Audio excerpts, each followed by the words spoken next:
ناظرین کرام، ایک بار پھر رحمت رمضان کی خصوصی براہ راست نشریات افطار کے موقع پہ میں حاضر خدمت ہوں، اور اس وقت جید علماء کرام ہمارے ساتھ موجود. میرے بائیں جانب آپ کی ہماری ہم سب کی انتہائی قابل احترام شخصیت ممتاز عالم دین محترم جناب مفتی محمد فاروق القادری صاحب، اور میرے دائیں جانب معروف پروفیسر محترم جناب پروفیسر نصیر قادری صاحب. آپ دونوں اب آپ کو خوش آمدید اور ایک بار پھر السلام علیکم. اور ہمارے ساتھ کراچی میں اس وقت موجود ہیں ملک کے معروف شناخواں جناب ذیشان قادری صاحب. ذیشان، آپ کو بھی السلام علیکم، خوش آمدید. وعلیکم السلام ورحمۃ اللہ. بہت بہت شکریہ آپ کو جنید بھائی. انشاءاللہ آپ سے آخر میں کلام سنیں گے. ناظرین کرام، بات کا آغاز کرتے ہیں ایک بار پھر اسلامی تعلیمات کی روشنی میں خیر خواہی، باہمی تعاون اور ہم. میں ابھی جب بریک پر تھا تو ایک واقعہ میرے ذہن میں آ گیا، اور بڑا کمال واقعہ. ناظرین، سرکار مدینہ صلی اللہ علیہ وآلہ وسلم تشریف فرما ہیں جیسے چاند ستاروں کے درمیان تشریف فرما ہیں. یعنی سمجھ لیجیے صحابہ کا ستاروں کی مانند ایک جھرمٹ ہے. سرکار مدینہ صلی اللہ علیہ وآلہ وسلم کائنات کے چاند میں تشریف فرما ہیں. مفہوم آپ کو بتلا رہا ہوں. اچانک ایک شخص آیا جس کو آپ جانتے نہیں تھے، اور اس نے آ کر سرکار مدینہ صلی اللہ علیہ وآلہ وسلم سے کھانے کا سوال کیا. میرے سرکار علیہ السلام نے صحابہ کو حکم دیا، جا کر حجرے میں تلاش کرو، کچھ کھانے کو ہے. آپ گئے، لوٹ کے واپس آئے، عرض کیا رسول اللہ صلی اللہ علیہ وآلہ وسلم پہلے حجرے میں کچھ موجود نہیں. دوسرے حجرے میں بھیجا گیا، تیسرے حجرے میں بھیجا گیا، چوتھے حجرے میں بھیجا گیا، یہاں تک کہ کسی حجرے میں بھی کھانے کو کچھ موجود نہیں تھا. اب سرکار علیہ السلام کے جملے سنیے ناظرین، جس کا مفہوم یہ ہے کہ ہے کوئی جو میرے اس مہمان کی مہمانداری کرے. جانتے نہیں ہیں ناظرین، لیکن خیر خواہی دیکھیے کیا ہے، بھلائی دیکھیے کیا ہے، کیا مثال ہے ناظرین کہ کائنات میں آپ سے بڑا کوئی خیر خواہ ہو ہی نہیں سکتا. تو جو صحابہ تھے وہ تو ظاہر فدا کا ابی و امی یا رسول اللہ صلی اللہ علیہ وآلہ وسلم کہہ کر فدا ہونے کو تیار ہوتے تھے. ایک صحابی اٹھے، عرض کیا یا رسول اللہ صلی اللہ علیہ وآلہ وسلم میں آپ کے مہمان کی مہمانداری کرنا چاہتا ہوں. اب وہ ان کو ساتھ لیا، لے کر گھر گئے. اپنی بیگم سے جا کے کہا کہ سرکار علیہ السلام کے مہمان آئیں. کیا کہتے ہیں؟ سرکار علیہ السلام کے کچھ کھانے کو ہے. عرض کیا کھانے کو تو کچھ بھی نہیں، بس اتنا ہے کہ بچے کھا لیں. فرمایا کوئی بات نہیں، کھانا لگاؤ، اور جس وقت کھانا شروع ہو چراغ جل رہا ہوگا، اور جیسے ہی وہ شروع کریں تو چراغ بجھا دینا، اور ایسے محسوس کروانا جیسے کہ ہم ان کے ساتھ کھا رہے ہیں. ایسا ہی ہوا ناظرین. بہرحال چونکہ سرکار کے مہمان تھے تو مہمانداری تو ہونی تھی، مہمانداری کر دی غلام نے. نتیجہ یہ نکلا کہ صبح جب وہ سرکار علیہ السلام کی بارگاہ میں گئے تو سرکار علیہ السلام نے تبسم فرمایا اور فرمایا رات جو تم نے میرے مہمان کی مہمانداری کی ہے، اللہ کو وہ عرش پر بہت زیادہ پسند آئی ہے. یعنی یہ بھلائی کا پیمانہ دیکھیے ناظرین، یہ خیر خواہی کا پیمانہ دیکھیے کہ کام تو زمینوں پر ہوا کرتے ہیں، کام زمینوں پر ہوا کرتے ہیں، قبول آسمانوں پر ہوا کرتے ہیں. آئیے مفتی صاحب بات کا آغاز کرتے ہیں، اور ٹیلی فون لائنز بھی ظاہر ناظرین آپ کے لیے اوپن کر رہے ہیں. نمبرز اسکرین پہ آپ کے سامنے نمایاں ہیں. آپ دنیا میں کہیں بھی بستے ہوں، بس ایک ٹیلی فون کال کے ذریعے میں جوائن کیجئے، اور جو سوال آپ کرنا چاہتے ہیں علماء کرام سے وہ سوال آپ کر سکتے ہیں. سب سے پہلے تو ظاہر ہے کچھ ہم نے بہت ہی مختصر سی گفتگو کی تھی خیر خواہی کے مفہوم کے حوالے سے. جو خیر خواہی کا تصور قرآن ہمیں بتلاتا ہے، سنت ہمیں بتلاتی ہے، اس کی روشنی میں بتلائیے. بسم اللہ الرحمن الرحیم. اس سے قبل قرآن مجید کی ایک آیت میں نے پڑھی تھی، اب میں ایک حدیث پڑھتا ہوں. خیر خواہی کا مطلب میں نے عرض کیا تھا کہ دوسروں سے متعلق خیر کا تصور، خیر کی چاہت اور خیر کا ارادہ رکھنا. یعنی میری ذات سے اسے تکلیف نہ پہنچے بلکہ میری ذات سے اس کے لیے خیر کے دیے روشن ہوں. اور اس میں پیمانہ کوئی نہیں کہ جانتے ہوں کہ نہ جانتے ہوں. نا جی نا، کوئی ایسا تصور نہیں ہے. ارشاد فرمایا انصر اخاک ظالما او مظلوما. تو اپنے بھائی کی مدد کر، چاہے وہ ظالم ہے یا مظلوم. کیا اچھی بات. دونوں صورتوں میں اس کی مدد کر. ظالم کی مدد کیسے ہوگی؟ اس کا ہاتھ ظلم سے روک دیا جائے، اس کی ذہن سازی کرو، اس کو ترغیب دلاؤ کہ وہ ظلم کے قریب، زیادتی کے قریب، فراڈ کے قریب، رشوت کے قریب، دھوکے کے قریب، کسی کو چیٹ کرنے کے قریب، کسی کو شر پہنچانے کے قریب نہ جائیں. اور مظلوم اور ظالم کے درمیان ایک ایسی دیوار بن جاؤ کہ مظلوم بچ جائے اس ظلم اور زیادتی سے، اس دست درازی سے. یہ اس مظلوم کی مدد ہے. ٹھیک. تو اس طرح آپ اس تصور، اس حدیث کے جامع مفہوم سے سمجھ سکتے ہیں کہ خیر خواہی کس درجہ مطلوب ہے. یعنی امر بالمعروف و نہی عن المنکر. ایک حدیث بات ایسی ہے اس حدیث کے بارے میں امام نووی رحمۃ اللہ علیہ نے فرمایا ہے کہ سارا دین اس ایک حدیث کے اندر سمٹا ہوا ہے. اللہ اکبر. اگر کچھ اور بات نہ بھی ہوتی نا، صرف یہ ایک حدیث ہی سارے مفہوم دین کی ترجمانی کرتی ہے. نبی کریم صلی اللہ علیہ وسلم نے فرمایا دین والنصیحہ ثلاثاً، 3 مرتبہ آپ نے ایک ہی بات دہرائی. ارشاد فرمایا دین خیر خواہی کا نام ہے، دین خیر خواہی کا نام ہے. لوگوں دین خیر خواہی کا نام ہے، 3 مرتبہ فرمایا. صحابہ اکرام نے عرض کی یا رسول اللہ لمن، کس کے لیے، کس کے حق میں ہم خیر خواہی کریں؟ تو اب خیر خواہی کا جامع تصور خود ماہ مدینہ رحمت عالمین عطا کر رہے ہیں. آپ نے فرمایا خیر خواہی ہوگی للہ، اللہ کے لیے، ولی کتابی ہی، اس کی کتاب کے لیے، ولی رسول ہی، اس کے رسول کے لیے، ولی آئمت المسلمین، مسلمانوں کے آئمہ قائدین اور حکمرانوں کے لیے، ولی عامت المسلمین، اور عام مسلمانوں کے حق میں. اب سوال یہ ہے، اتنا براڈر کینوس ہو گیا. اب بندہ اللہ سے خیر خواہی کرے، وہ کیسے؟ رسول اللہ سے اور قرآن سے خیر خواہی کرے، اس کا کیسے ہوگا؟ اللہ سے خیر خواہی کا مطلب یہ ہے کہ جو اللہ نے حکم دیے ہیں نا، اخلاص کے ساتھ اس پر عمل کر لو. یہ خیر خواہی ہے. سبحان اللہ. رسول اللہ سے خیر خواہی یہ ہے کہ آپ کی سنت پر عمل کر لو اخلاص کے ساتھ. واہ. قرآن سے خیر خواہی یہ ہے کہ اس کو پڑھو، سمجھو اور اس کو اپلائی کرو. حکمرانوں کے حق میں خیر خواہی یہ ہے کہ ان کے بارے میں غلط افواہیں مت پھیلاؤ. حکمرانوں کی باتوں کی جو مضمون اور مفہوم ہے اس کو پازیٹیو لو، اور اگر وہ کہیں زیادتی کرتے ہیں تو ان کی خیر خواہی کرتے ہوئے ان کو اچھے مشورے دو، اچھی رائے دو تاکہ وہ زیادتی سے باز آئیں. اور عام لوگوں کے حق میں خیر خواہی یہ ہے کہ ہر ایک کے ساتھ بھلا کرو، ضرورت پوری کرو، کسی کو کسی نوعیت کی تکلیف ہے وہ دور کرو، جس درجے کی تم کسی کی مدد کر سکتے ہو وہ کرو. یہ ان کے حق میں خیر خواہی ہے. اگر اس ایک حدیث پر ایک مسلمان عمل کر لے، یقین جانیے ہمارا معاشرہ ہر جہت سے ایک پاکیزہ، ایک آئیڈیل خوبصورت معاشرہ بن سکتا. میرا خیال ہے کہ یہ ایسی حدیث پاک ہے کہ وہی بات ہے کہ اگر اس کو ہم چارٹر آف لائف بنا لیں تو اس سے بہتر کوئی بات ہی نہیں ہے. ایک کالر ہمارے ساتھ ہے غلام مرتضیٰ صاحب گوجرا سے. السلام علیکم. وعلیکم السلام ورحمۃ اللہ وبرکاتہ. جنید صاحب السلام علیکم. ٹھیک ٹھاک صاحب؟ ٹھیک ہو جناب؟ وعلیکم السلام. تھوڑا سا اونچا بولیے گا جی پلیز. جنید صاحب آپ کو بہت بہت مبارکباد. یہ اتنا اچھا موضوع پر آج بات ہو رہی ہے، علماء کرام بہت بہت آپ کو مبارکباد اس چیز کی.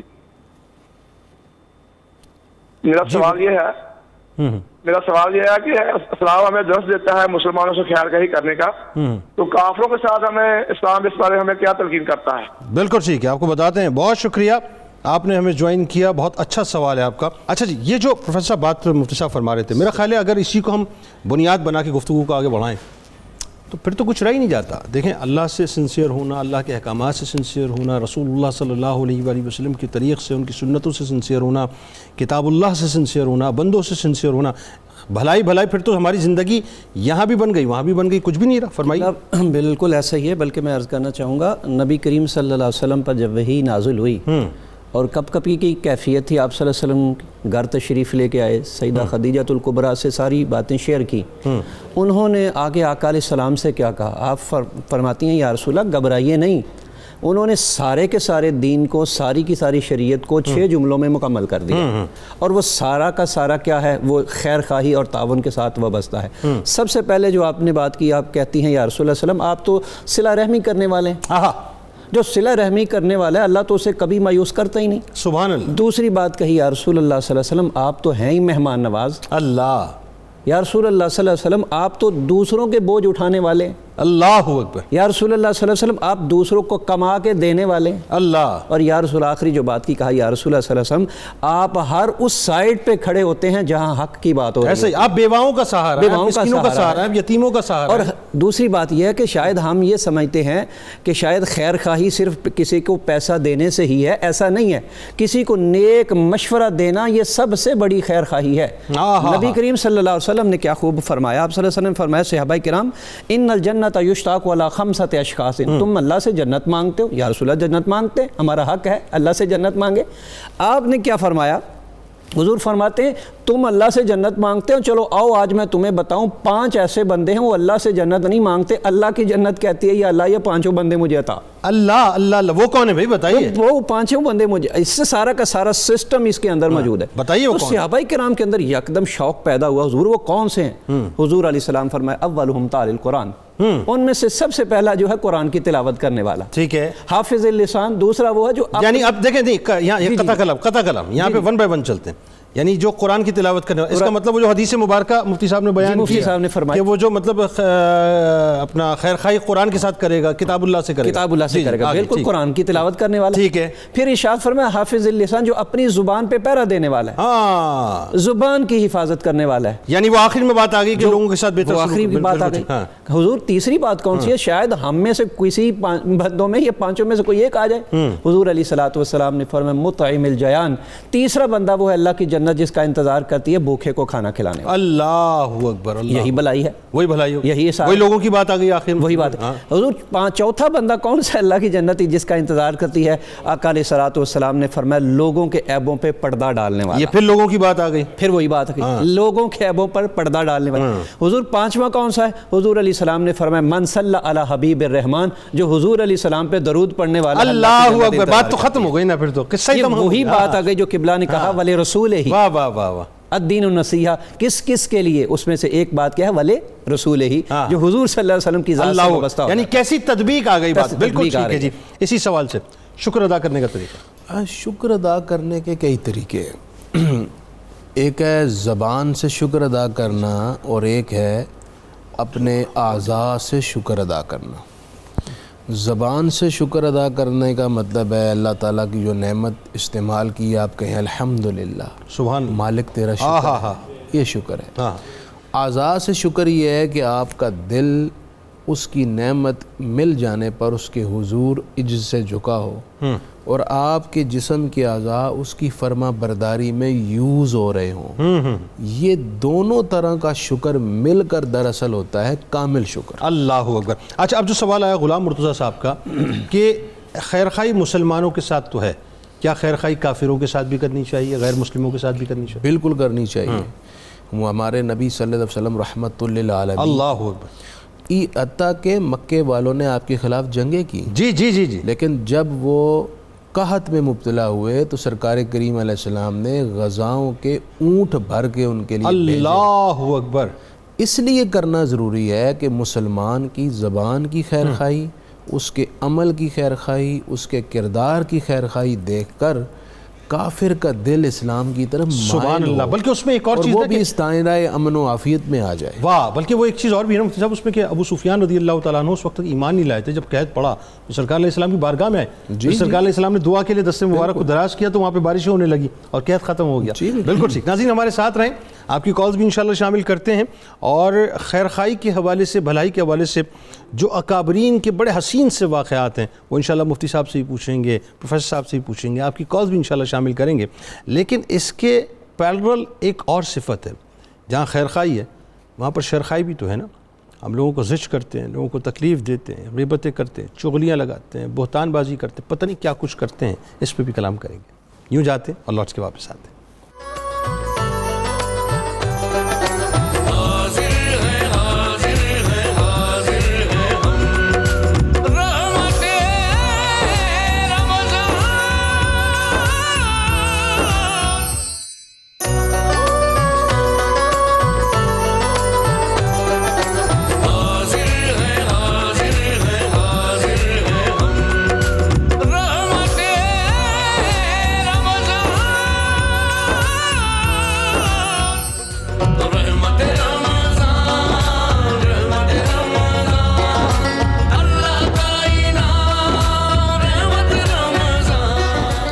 ایک بار پھر ناظرین میں آپ کو خوش آمدید کہتا ہوں رحمت رمضان کی خصوصی براہ راست نشریات میں افطار کے موقع پر۔ اور جناب آئیے مفتی صاحب کی جانب چلتے ہیں۔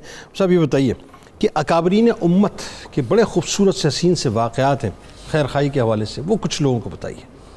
بہت سارے واقعات ہیں، بلکہ تمام صحابہ، اہل بیت اور امت کے اکابرین کی زندگیاں خیر خواہی سے بھری ہوئی ہیں۔ حدیث نبوی میں ایک بڑا دلکش تفصیلی واقعہ ہے، میں اختصاراً یہ کہوں گا کہ حضرت ابو الدحداح رضی اللہ تعالیٰ عنہ نے ایک صحابی کو ان کے اور پڑوسی کے درمیان جو ایک تکلیف چل رہی تھی اس کو دور کرنے کے لیے اپنا 600 کھجوروں کے درختوں پر مشتمل باغ دے دیا اور اس صحابی کی گھریلو تکلیف دور کی۔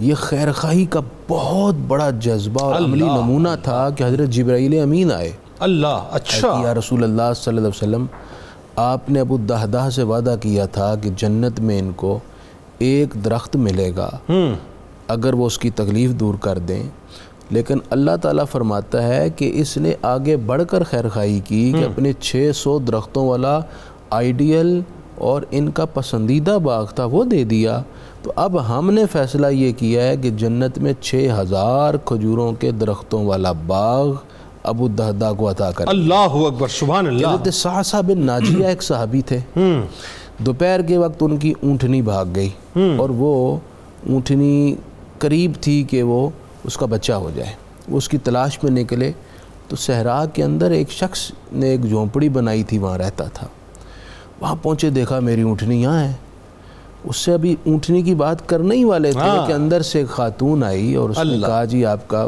بچہ ہونے والا ہے آپ کی بیوی کا۔ تو وہ شخص بڑا سخت جان اور سخت دل تھا، اس نے کہا اگر بیٹی ہو تو مجھے دکھائے بغیر دفن، زندہ درگور کر دینا، ٹھیک ہے، اگر بیٹا ہو تو رکھ لینا۔ صعصع نے یہ سنا تو ان کے رونگٹے کھڑے ہو، انہوں نے اس شخص سے کہا کہ تم کیا واقعی ایسا کر دو؟ کہا میں نے پہلے بھی کئی دفنائی ہیں، ایک اور دفنا دوں گا۔ کہا اچھا اس طرح کرو، میری اونٹنی رکھ لو، کچھ اور چاہیے وہ بھی رکھ لو، ایک اور بچی پیدا ہو تو مجھے دے دینا۔ ٹھیک، وہ مان گیا، آپ اس کی بچی لے آئے، خود پرورش کرنے لگا۔ پھر انہوں نے اپنی زندگی کا یہ مقصود بنا لیا کہ قرب و جوار کے دیہاتوں کا وزٹ کرتے، جہاں کہیں کوئی بچیاں اس طرح کی جن کے ہاں روایت تھی ان کو دفن کرنے کی، ان کے گھروں سے ان کی من مانی قیمت دے دیتے، بچیاں لے آتے، ان کی پرورش کرتے۔ عرض کی یا رسول اللہ میں نے اس طرح 300 بچیوں کی پرورش کی۔ 360 بھی آتے ہیں، بڑا سماجی کارکن حضرت صعصع جنہوں نے اپنی مدد کے آپ کے تحت 300 بچیوں کی زندگیاں بچا کر خدمت کی۔ تو نبی کریم صلی اللہ علیہ وسلم نے یہ سنا تو آنکھوں سے آنسو تھے، نشست سے اٹھ کر حضرت صعصع کو گلے لگا لیا، اللہ، اور حضرت صعصع سے فرمایا ہاں، انہوں نے ایک سوال کیا تھا کہ یا رسول اللہ کیا میرا ایک گناہ معاف ہو جائیں گے؟ تو نبی کریم علیہ السلام نے گلے لگا کر فرمایا جو تمہارے عمل ہیں اللہ تعالیٰ تیرے سارے گناہ پچھلے معاف۔ اللہ اکبر، اللہ۔ اب یہ دیکھیں یہ کیا تھا؟ خیر خواہی تھی۔ دراصل بات جنید بھائی یہ ہے کہ مسلمان ہوتا ہی خیر خواہ، ہو ہی نہیں سکتا کہ بیوی ہو اور نند کے خلاف شوہر کا کان بھرے، جی، اور ہو بہن اور بیوی کے خلاف اپنے بھائی کے کان بھر کے گھروں کو توڑے۔ ایک مسلمان یہ کام نہیں کر سکتا، خدا کا واسطہ ہے خیر خواہ، پھلدار، مفید انسان بنے، اسی میں آپ کا گھر خوشگوار ہوگا، اور جو دوسرے کا گھر توڑتا ہے نا اس کا اپنا گھر کبھی بھی آباد ہو نہیں سکتا۔ گھر کی آسودگی اسی صورت میں ہے کہ آپ کی ذات سے دوسرے کو خیر پہنچے۔ یعنی پہلا اسٹیپ تو یوں سمجھ لیجئے کہ اگر خدا نہ خواستہ خیر خواہی کے پیرالل اگر پہلا اسٹیپ تو شرخائی ہے اور دوسرا اسٹیپ شر انگیزی ہے کہ آپ کسی کے لیے چاہت رکھیں کہ جی شر مطلب پیدا کریں اور پھر پریکٹیکلی آپ شر انگیزی شروع کر دیں۔ اچھا، اب سرکار مدینہ صلی اللہ علیہ وآلہ وسلم سے بڑا ظاہر ہے خیر خواہ کائنات کا کون ہو سکتا ہے، پھر آپ کے اہل بیت سے بڑا کون ہو سکتا ہے، آپ کے ستاروں سے بڑا کون ہو سکتا ہے، پھر آپ کے غلاموں جو اولیاء کرام ہیں ان سے بڑا خیر خواہ کون ہو سکتا ہے؟ جی فرمائیے۔ قبلہ جنید صاحب میں سے یہاں کیا اس حوالے سے کمال کیا کہہ سکتے ہیں؟ دیکھیں اس سے بڑھ کر اور خیر خواہی کا کیا ہو سکتا ہے؟ آپ صلی اللہ علیہ وسلم کے وصال مبارک کے بعد 7 معین جگہ آج لوگ پہلے جگہ بڑی رکھتے ہیں، حضرت عائشہ صدیقہ رضی اللہ تعالیٰ عنہ نے رکھی اپنے لیے جگہ، اور سیدنا فاروق اعظم رضی اللہ تعالیٰ عنہ نے ریکویسٹ کی، کیا بات ہے، ریکویسٹ کی یہ مجھے جگہ دے دے، کیا مثال ہے، یہ مجھے جگہ دیتے، اور قربان جائیں۔ پھر انہوں نے کیا کہا، میں اپنے آپ کو آپ سے نہیں آپ کو آگے لے کے جگہ آپ کو دیتی ہوں۔ بات یہ ہے خیر خواہی جہاں ہم صرف، اور یہاں یہ مثال ذرا سا رک کے ہمیں یہ بھی کہہ دیں، میرا خیال ہے دیکھیں کسی غلام کی وہ بات ہے کہ تیری معراج کے تو جانے کہاں تک پہنچا. میں بات کو لمبا نہیں نہ کرنا چاہ رہا تھا, میں نے کہا میری معراج کے میں تیرے قدم تک پہنچا. تیری معراج کے تو ہو, ہاں مطلب آپ لوح و قلم تک پہنچا, میری معراج کے میں تیرے قدم تک پہنچا. اب بات یہ ہے کہ کسی غلام کے لیے اس سے بڑی کیا بات ہوگی کہ سرکار مدینہ صلی اللہ علیہ وسلم کے قدمین شریفین مل جائیں, ہماری ماں پہ قربان جائے. ایثار کی اور بھلائی کی اس سے بڑی مثال ہی نہیں ملتی. فخر شاہ جہانی دہلوی رحمۃ اللہ علیہ, اللہ تعالیٰ نے انہیں بڑے پروٹوکول عزت سے نوازا تھا. جب گھر سے باہر نکلتے تھے لوگ بازاروں میں کھڑے ہو جاتے تھے استقبال کرنے کے لیے, اور ہر دور میں یہ چیز رہی ہے, حاسدین موقع پر برداشت نہیں کر پاتے. اب گھر سے باہر نکلے ان لوگوں نے تیار کی خاتون کو, اور خاتون سے یہ کہا کہ جب آپ بڑے بازار میں آئے نا تو ان پہ الزام لگا دینا. فخر شاہ جہانی دہلوی رحمۃ اللہ علیہ گھر سے باہر نکلے, جب بازار میں پہنچے تو لمبی لائنیں مریدوں کی لگی ہوئی تھی اور ہر کوئی ہاتھ باندھ کے کھڑا تھا. معان فوراً ایک خاتون سامنے آ کر کہنے لگی, آپ رات میرے پاس آئے تھے اور آپ نے رات میرے پاس گزاری تھی, معاوضے میں آپ جو پیسے دے کے گئے تھے وہ کھوٹے پیسے تھے, جاتے وقت پیسے تو ٹھیک دے کے جاتے. اب یہاں قبلہ دو چیزیں تھی. اگر فخر شاہ جہانی دہلوی رحمۃ اللہ علیہ چاہتے دو کام کر سکتے. آپشن نمبر کیا ہے, آپ اپنے مریدوں کو حکم دیتے تو مرید اس خاتون کا کچھ رہنے نہ دیتے.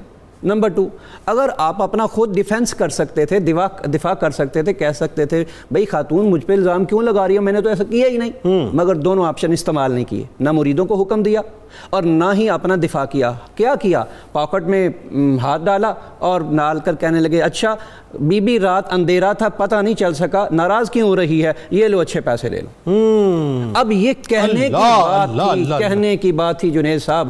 وہ خاتون پاؤں میں گر کر معافی مانگ کے کہنے لگی, میں کچھ اور سمت جا رہی تھی, لے کے جانے والے کچھ اور تھے, آج پتہ چلا اسلاف کا کام ہی بلائی اور خیر خواہی کی طرف. اللہ اللہ اللہ اللہ. ایک کالر کو شامل کرتے ہیں, شاہد نواز صاحب ہمارے ساتھ سرگودا سے. السلام علیکم. وعلیکم السلام. جی سر کیسے ہیں؟ جی جی شکر ہے جناب, آپ ٹھیک ہیں؟ جی الحمدللہ بڑا کرم. جی میں یہ پوچھنا چاہوں گا کہ وراثت کے بارے میں جو ہے نا ایک بڑا تفصیلی اس پہ تھوڑی روشنی ڈالی جائے کہ جو بچے ہیں ان کی وراثت کا کیا احکامات ہیں, اور اگر آپ کے جو ہیں مطلب بزرگ یا والد اس میں سے کوئی دنیا میں چلا جاتا ہے, دنیا میں موجود ہے ابھی, اور وہ آٹے میں نمک کے برابر بھی کوئی اگر چیز چھوڑتے ہیں اور ایک بچہ یا دو بچے اس پہ محنت کر کے اس کو بڑھا لیتے ہیں, تو کیا اس چیز سے بھی باقیوں کا اسی طرح برابر کا حصہ ہوگا؟ یہ ذرا اچھی سی حدیث کو بھی بیچ میں رکھ کے ذرا بالکل آپ کو بتاتے ہیں. وراثت کا تفصیلی تو ظاہر ہے مطلب اس وقت کیونکہ یہ موضوع اتنا بڑا ہے, لیکن سناپسس کچھ ہم مفتی صاحب سے ضرور دلواتے ہیں. ایک اور کالر کو شامل کرتے ہیں. السلام علیکم. السلام علیکم. وعلیکم السلام جناب. میں اقبال بات کر رہا ہوں ذاتی شریف سے. جناب اقبال صاحب فرمائیے. یہ پوچھنا تھا کہ ایک مسلمان عورت ہو, نماز روزہ بھی کرتی ہو, نہیں کیا خاتون کون ہے, دوبارہ ذرا ریپیٹ کیجیے گا.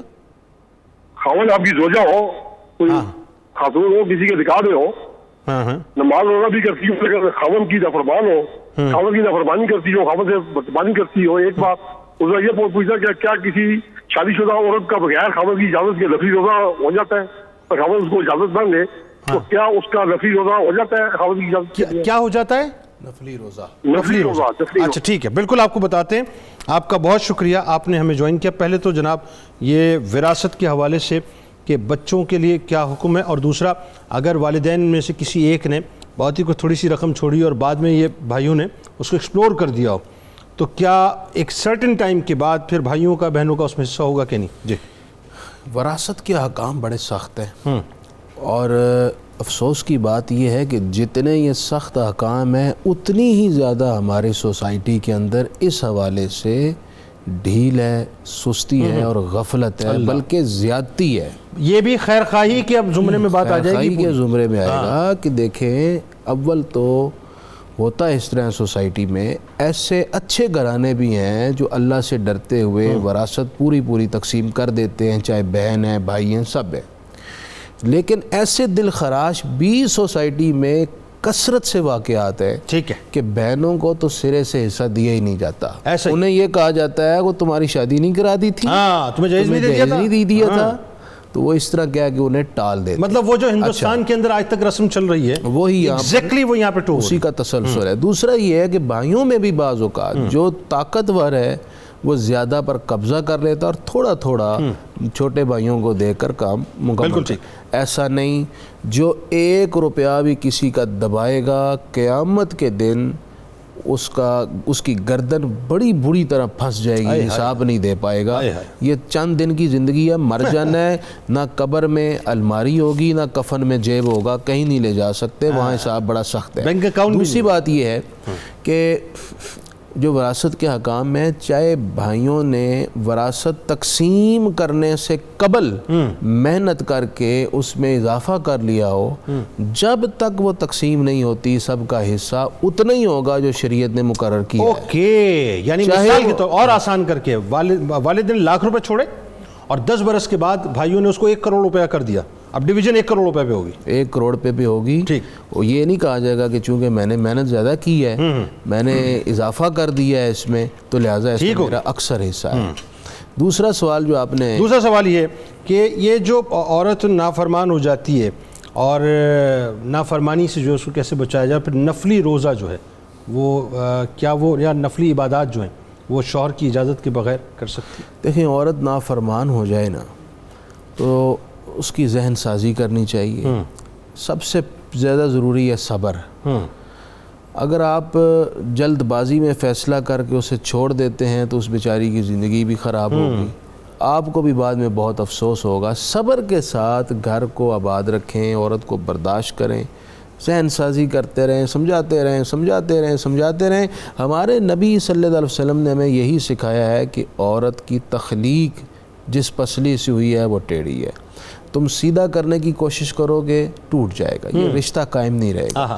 اس لیے اس کی خامیوں سمیت آپ نے اس کو نکاح میں لیا تھا، اب اس کی خامیوں کو برداشت کریں اور اس کی خوبیوں پر معترف رہیں، اس کی ذہن سازی کرتے رہیں اور آخری حد تک آپ رشتہ توڑنے کی طرف نہ جائیں۔ دوسرا سوال کہ نفلی روزہ، عورت کو اگر شوہر منع کرتا ہے تو وہ اپنے میاں کی اجازت کے بغیر نفلی روزہ نہیں رکھ سکتی۔ اس سے اندازہ لگائیں کہ مرد کا عورت پر حق کتنا زیادہ ہے۔ عورتوں کو بھی چاہیے اس حدیث کو ذہن میں رکھا کریں، نبی کریم صلی اللہ علیہ وسلم نے فرمایا کہ اگر میں خدا کے بعد کسی کو سجدہ کرنے کی اجازت دیتا تو حکم دیتا عورتوں کو کہ اپنے شوہروں کو سجدہ کیا کریں۔ یہ خدا اور اس کے رسول کے فیصلے ہیں، مردوں کے اپنے بنائے ہوئے نہیں ہیں۔ ان کو تسلیم کریں اور تسلیم کر کے اپنے مردوں کے ساتھ خوشگوار ریلیشن بنائیں۔ ٹھیک، مختصراً شرخائی کے حوالے سے لوگوں کو ذرا یہ بتائیے صاحب کہ یہ جو اہل بیت کی پوری زندگیاں ہم اٹھاتے ہیں، کوئی ایک مختصر واقعہ بات آپ کے ذہن میں ہو، اور شرخائی سے ہمیں کیسے بچنا چاہیے؟ خیر کی بات کریں، خیر کے علاوہ کوئی بات نہ کریں۔ خیر ہے ہی خیر، خیر کے علاوہ تو کچھ ہے ہی، دین سارا ہے ہی خیر، اور اس سے بڑھ کر اور ہم کیا بات کر سکتے ہیں؟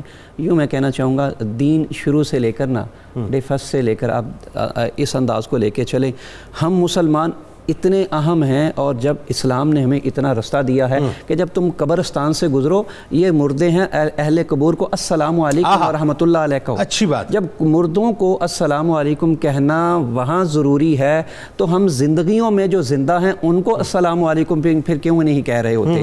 تو اسلام نے ہمیں پیغام ہی اس چیز کا دیا۔ دوسری بات ہے، 2 چیزیں ہیں، کچھ ہے کس کو اخلاق حسنہ ہے، کچھ اخلاق رذیلہ ہے۔ اخلاق حسنہ جتنے بھی آپ اپنائیں گے، آپ سچائی اپنائیں، آپ صدق اپنائیں، آپ مساوات اپنائیں، آپ کی ذات نکھرتی چلی جائے گی، اور جتنی آپ اخلاق رذیلہ کو اڈاپٹ کریں گے، آپ غیبت کو دیکھیں گے، چغلی کو دیکھیں گے، اتنے ہی آپ جو ہیں وہ جناب ختم ہوتے چلے جائیں۔ بالکل ٹھیک، بالکل ٹھیک۔ آپ دونوں آپ کا بہت شکریہ، آپ تشریف لائے۔